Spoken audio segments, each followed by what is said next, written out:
स्वागत है आप सभी का करंट एग्जाम के यूट्यूब चैनल पे। आज की इस वीडियो में हम बात करने वाले हैं बिहार टीचर वैकेंसी के बारे में। आप सभी लोगों ने अब तक न्यूज़ सुन ली होगी कि बीपीएससी जो बिहार टीचर की वैकेंसी है, टीजीटी पीजीटी और प्राइमरी के लिए बहुत बम्पर वैकेंसी आई है, इसमें कोई शक बात नहीं है। और इसके लिए बिहार के अलावा जो बाहर के स्टेट्स हैं वो भी फॉर्म भर सकते हैं, बिल्कुल ओपन भर्ती में। यानी उनको कोई अलग से कोटा नहीं दिया गया है, ना कि बिहार वाले को कोई कोटा है। इसमें आप जान लीजिए, बिल्कुल जैसे डीएसएसबी के लिए पूरे इंडिया के लेवल बढ़ते हैं, ऐसे इसमें पूरे इंडिया के लेवल से भर्ती हो सकती है, होएगी, हो सकती है नहीं मतलब भरी जाएगी। तो आज की वीडियो में इसके बारे में हम कंप्लीट डिटेल जानने वाले हैं। क्या इसका सिलेबस पैटर्न होगा, कौन सा इसमें कब इसके फॉर्म इसके शुरू हो चुके हैं, कल से ही फॉर्म इसके शुरू हो चुके हैं। इसकी प्रॉपर इस वीडियो के बाद एक और खास बात है, इस वीडियो के बाद आपको यूट्यूब पर कोई दूसरी वीडियो देखने की जरूरत नहीं है। इस वीडियो में आपके सारे डाउट क्लियर कर दूंगा कि कितनी फीस लगेगी, कौन कौन बढ़ सकता है, क्या पैटर्न आएगा और क्या क्या एलिजिबिलिटी है। सारी चीज़ इस वीडियो में पूरी है। वीडियो थोड़ी सी लंबी हो तो माफ़ कर देना, और वीडियो अच्छी लगे तो चैनल को सब्सक्राइब कर देना, वीडियो को लाइक तो जरूर आप कर ही देंगे। तो चलिए मैं शुरू करता हूँ आपके इस क्वेश्चन के साथ। सबसे पहले बिहार की जो प्राइमरी टीचर की, और इसमें कितनी ज़्यादा वैकेंसी है ये आप देख के हैरान हो जाएंगे। आपने न्यूज़ तो सुनी ही होगी कि कितने 1,70,000 वैकेंसी आप मायने रखती है, 1,70,000। शुरू करते हैं, सबसे पहले शुरू करते हैं हम एज लिमिट से। एज इसमें छूट तो SC ST वालों को सबको अपनी अलग अलग छूट जो मिली हुई है वो नॉर्मल है, 5 साल 10 साल। पर जो इसका नॉर्मल क्राइटेरिया वो मैं आपको बताने जा रहा हूँ। ये जो इसमें जो है आप देखिए कि कैसे कैसे इनको मिली हुई है। पहले तो प्राइमरी वालों के लिए 18 ईयर से 18 ईयर की एलिजिबिलिटी जो कि वो बताऊंगा। 18 साल में कोई टीचर नहीं बनेगा, वो सबको जानते हैं।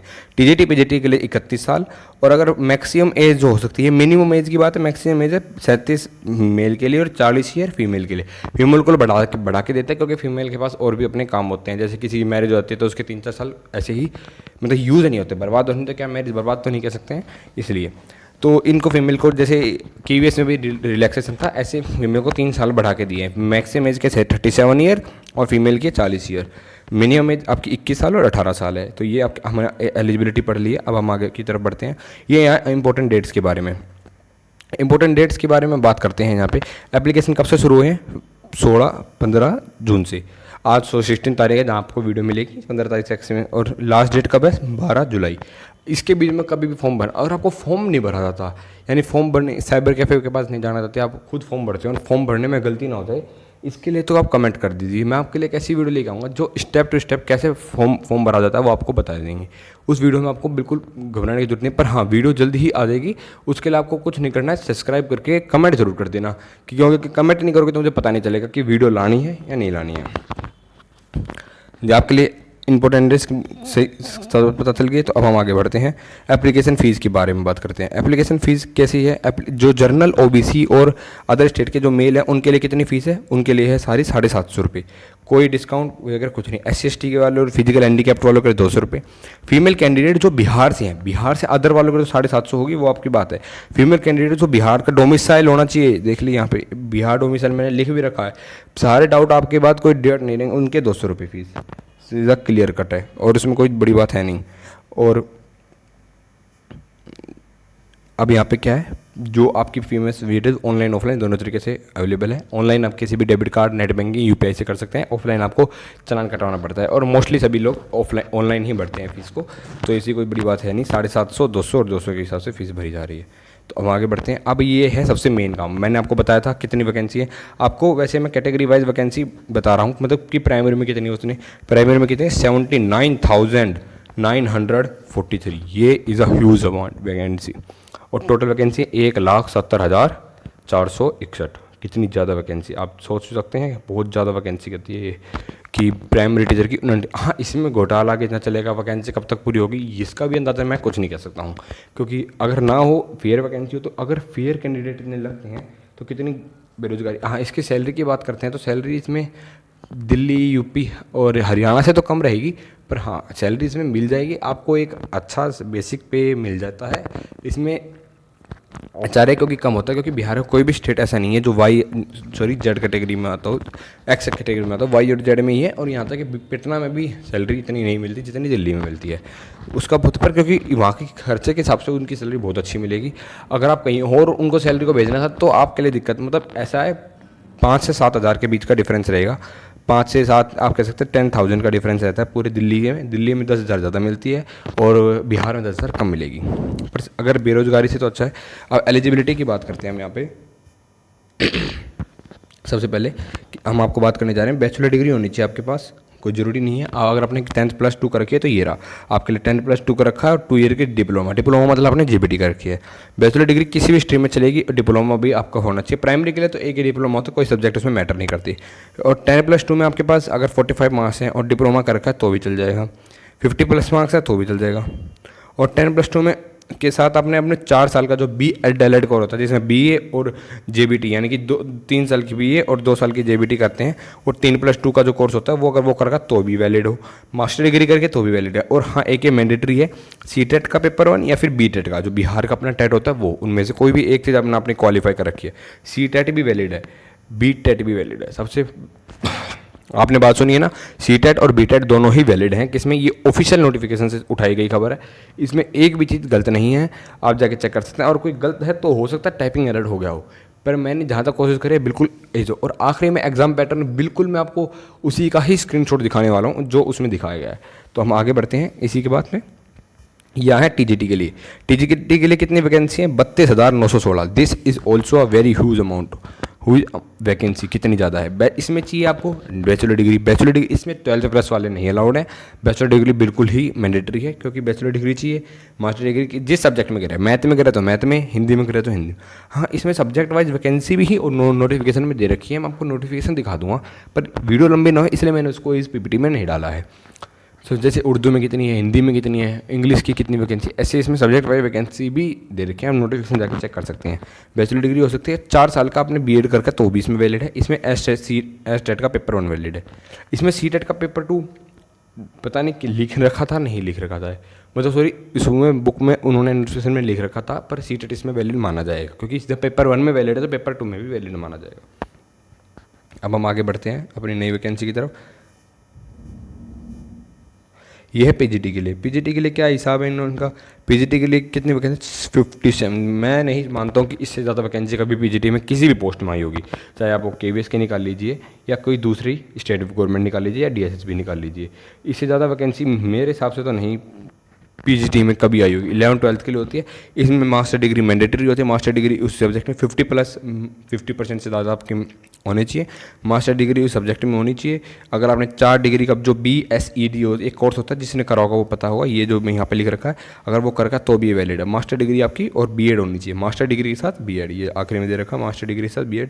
और अपने मास्टर डिग्री और BEd का एक जो कंबाइंड कोर्स होता है वो कर रखा है तो भी चल जाएगा। तो आप यहाँ पे एलिजिबिलिटी सारे अच्छे से जान चुके हैं। अगर किसी को कोई दिक्कत लगती है तो वीडियो पॉज कर सकते हैं और कमेंट बॉक्स में भी कर सकते हैं। अब इसके बाद मैं आपको बताने जा रहा हूँ, ये है इसका एग्जाम पैटर्न, जो आप बिल्कुल ध्यान से पढ़ना। ये नोटिफिकेशन का ही स्क्रीनशॉट लिया गया है। इसके बाद मैं नोटिफिकेशन में भी जाने वाला हूँ, जो ओरिजिनल नोटिस जारी किया गया था। इसके में क्या है कि ये सबसे पहले है जो ये पहला पेपर है ना, आप ध्यान से सुनते रहिए बस। जो पहला पेपर है ये जो पेपर है ये सबको देना है, चाहे वो PRT दे रहा हो, PGT दे रहा हो। बातें सुन लिए, मैं लिख कम रहा हूँ, बाता ज़्यादा रहा हूँ। PRT दे रहे हो, PGT दे रहे हो या TGT दे रहे हो। पहला पेपर क्या है? भाषा का। भाषा कहेंगे 100 क्वेश्चन 100 नंबर के, समझ में आया? 100 यानी कि एक क्वेश्चन, इसमें भी 2 भाग, एक 25 नंबर का, एक 75। 25 नंबर में क्या है? अंग्रेजी भाषा, जो सबके लिए कॉमन है। यानी एक 25 नंबर के इंग्लिश का पेपर आप सभी को देना है, चाहे वो आप PGT हो, TGT हो, ERT हो, चाहे आप हिंदी के टीचर हो तो भी आपको 25 नंबर का क्वेश्चन देना है। बिल्कुल आराम से इस बातों को सुनना है, कोई जल्दबाजी मत बताना। और जो पेपर 2 75 नंबर का ना, इसमें आपको चॉइस होगी किस चीज़ में? हिंदी, उर्दू और बांग्ला।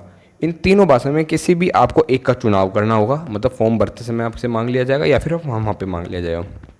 तो इन तीनों में से किसी एक का पेपर देना है जो 75 का है। PRT के लिए है। PRT के लिए नहीं, तीनों के लिए। PRT से लेकर उच्च अध्यापन करना, मतलब सभी के लिए है। ये आपको सभी को पेपर देना है। किसका? लेकिन इसमें कोई नेगेटिव मार्किंग नहीं होगी। पेपर 1 में कोई भी नेगेटिव मार्किंग नहीं है, यानी जो आपका ये वाला पेपर है इसमें नेगेटिव मार्किंग नहीं है। समझ में आया सभी को? चलिए आगे बढ़ते हैं। आपको मैं बिल्कुल आराम से समझा रहा हूँ। वीडियो लंबी हो रही है मैं जानता हूँ, पर इस वीडियो के बाद आप कुछ ना देखना पड़े, इसी वजह से मैंने आपको एक ही वीडियो का टारगेट दिया है कि इसके बाद आपको। अब आता है आपके लिए प्राइमरी के लिए। और दूसरा पेपर क्या होगा प्राइमरी के लिए? ये होगा आपका सामान्य अध्ययन का, यानी GK का। GK कितने आएंगे? 120 क्वेश्चन 120 नंबर के। ये 100 घंटे का 2 घंटे का पेपर है, ये 120 क्वेश्चन का भी, ये भी 2 घंटे का पेपर। इसमें क्या चीज़ पूछी जाएगी? जैसे आपने DSSB का एक 100 नंबर का पेपर होता है जिसमें पेडागोजी होती है। और एक 100 नंबर का पेपर होता है जिसमें सारे सब्जेक्ट होते हैं। ये दूसरे वाला पेपर है जो जनरल स्टडी है, जिसमें गणित, मानसिक क्षमता, परीक्षण, सामान्य ज्ञान, यानी इसमें science, math, English sorry social science, ये सब विज्ञान, भारतीय राष्ट्रीय जीके सब कुछ इसी के तहत में पूछा जाएगा। ये फर्स्ट से 5th क्लास यानी कि पीआरटी वालों के लिए पेपर होगा। आपका कौन सा कितने घंटे का पेपर होगा पीआरटी वालों का? 4 घंटे का। और कितने नंबर का हो गया? 120 नंबर यहाँ से दो, यानी टोटल हो गया आपके 220 नंबर। 220 नंबर का होगा पीआरटी का पेपर। सबसे ज़्यादा वैकेंसी पीआरटी में ही है और सबसे ज़्यादा फॉर्म भरने वाले भी लोग पीआरटी के होंगे, आप जान चुके हैं। अब आते हैं हम अगले अपना 9th से 10th यानी कि टीजीटी के लिए। समझे कौन सी बात कर रहा हूँ मैं? चलिए अब आगे बढ़ते हैं। टीजीटी के लिए भी जो विषय है सामान्य यानी कि जिस सब्जेक्ट में मान लो आप साइंस के टीचर बनना चाहते हैं तो उसके लिए क्वेश्चन आएंगे 120। अभी आगे पूरा डिटेल बता रहा हूँ। यह पत्र भी 2 भाग में होगा, भाग 1 भाग बी। इसके में भी 2 भाग लगाए जाएंगे। मैं आपको आगे लेके चलता हूँ। ये देखिए, मेरे ख्याल से अगर आज नहीं समझ में आ रहा है इसमें से तो मैं आपको बोल के बढ़ा रहा हूँ और बोल के भी पढ़ाऊँगा और आखिर में नोटिस दिखा दूँगा कहाँ से मैंने लिया है। ये स्क्रीनशॉट लगाया गया इसलिए वीडियो में थोड़ा इसकी जो पिक्सल्स हैं वो सबसे अच्छे से नहीं दिखाई दे रहे हैं। इस जो मैंने आपको बताया था टीजीटी में जो भाग दिए गए हैं वो कैसे भाग हैं वो देखिए यहाँ पे। भाग ए है, एक में 80 नंबर का होगा, भाग 2 का 40 नंबर का। जो 120 नंबर का आपका पेपर होना है टीजीटी का, उसमें भाग 1 होगा 80 का, भाग बी होगा 40 नंबर का। भाग एक विषय पत्र होगा, उम्मीदवारों को पत्रों से किसी भी का चुनाव करना है। भाग ए में क्या होगा कि आपको इनमें से कोई भी एक भाषा चूज़ करनी है। किसमें? हिंदी, बांग्ला, उर्दू, संस्कृत, अरबी, फारसी, विज्ञान, गणित या सामाजिक। उसमें से 40 क्वेश्चन आएंगे, 80 क्वेश्चन भाग ए में से। और विषय पत्र में एनसीईआरटी इन्होंने लिख रखा है, एनसीईआरटी से बुक आएगा, कितनी क्या क्या चीज़ लगेगी सब कुछ इसमें दे रखा है। मैंने पंखा बंद करके वीडियो बना रहा हूँ ताकि आपको ब्लर नहीं, अभी भी ब्लर आती है तो मैं आगे जाके माइक भी चेंज कर लूँगा अपना। वीडियो क्लियर नहीं आ रही है तो बता दीजिएगा कि वीडियो तो क्लियर है ही, ऑडियो क्लियर नहीं आ रही है तो। भाग 2 जो 40 नंबर का, उसमें एक सामान्य अध्ययन पत्र है, मतलब कि इसमें जीके से क्वेश्चन आएंगे। समझे? एक आपका जो टीजीटी का पेपर में यानी कि जो 9th से 10th क्लास के जो बच्चे होते हैं उनका जो पेपर होगा ना वो होगा आपका 120 नंबर का, जिसमें 2 पेपर आएंगे, एक 80 नंबर का, एक 40 नंबर का। 80 नंबर का आएगा आपका सब्जेक्ट, जैसे आप साइंस के टीचर तो आपको साइंस चूज़ करना है, मैथ के टीचर तो मैथ चूज़ करना है। और एक 40 नंबर का आएगा जीके सभी पेपरों में आएगी, इसलिए जीके करनी है। समझ में आया? और ऊपर मैंने आपको बताया था ऊपर क्या 120 नंबर का ही है और 100 नंबर का जो ऊपर था भाषा का पेपर जो सभी के लिए था। आपका टोटल कितने हुए? 220। और 220 ही नंबर के कितने पीआरटी के लिए, और ऐसे ही 220 होंगे पीजीटी के लिए। सबके लिए सेम क्वेश्चन नहीं है, सेम नंबर ऑफ क्वेश्चंस हैं। 220 क्वेश्चन के लिए 220 नंबर्स हैं। अब पीजीटी के लिए आते हैं। पीजीटी के लिए क्या सिस्टम है? पीजीटी के लिए भी 120 नंबर का है, 80 के 2 भाग। अभी भी अगर किसी को नहीं समझ में आ रहा है ना तो एक पेपर इस प्रॉपर वीडियो बस इसके पैटर्न को समझाने के लिए बताऊंगा कि एग्जाम पैटर्न कैसा है। बिल्कुल उसमें एक और बारीकी से अपने हैंड रिटन बताऊंगा, इसकी ये चीज़ें नहीं लेके आऊँगा। हैंड रिटन में चीज़ें और समझ में आती है, जैसे फीस मैंने अभी आपको बताई, डेट बताई, तो इसलिए मैं आपको बता दूंगा। प्लीज़ बताइए कि दोबारा समझाना है, कमेंट बॉक्स में करिएगा। इसमें 2 भाग होंगे, भाग 1 और भाग 1 वैसे ही बिल्कुल कि आपको अपनी भाषा चूज़ करनी है। भाषा कौन सी आपकी? विज्ञान, भूगोल, अर्थशास्त्र जो भी है उससे भाषा आएगी। मतलब भाग ए में 80 क्वेश्चन और 40 क्वेश्चन होंगे जीके के। इसका भी कितने का हो गया? 120। और 100 नंबर का इसका इंग्लिश का पेपर, उसका भाषा का पेपर। तो अब ये बात पूरी हो गई है। जैसे ये सब चीज़ें पूरी होने के बाद आप लोगों को अपना फॉर्म के लिए ट्राई करना है, फॉर्म के बाद तैयारी करनी है। तैयारी के लिए भी कुछ खास वीडियो मैं चैनल पे डालने वाला हूँ। इस चैनल को जल्दी से जल्द सब्सक्राइब कर लीजिए। हमारा टारगेट है कि इस मंथ के एंड तक हम मैक्सिमम सब्सक्राइबर गेन कर लीजिए, तो इससे हमारा भी फ़ायदा है और आप लोगों का भी फ़ायदा है। तो तब तक के लिए धन्यवाद। जय हिंद, वंदे मातरम। मिलते हैं नई वीडियो में। और अगर आप यहाँ तक चैनल को वीडियो को देखा तो प्लीज़ सब्सक्राइब जरूर कर लीजिएगा। और ऐसी नई वीडियो के लिए चैनल को सब्सक्राइब करिए, लाइक करिए। धन्यवाद। जय हिंद, वंदे मातरम।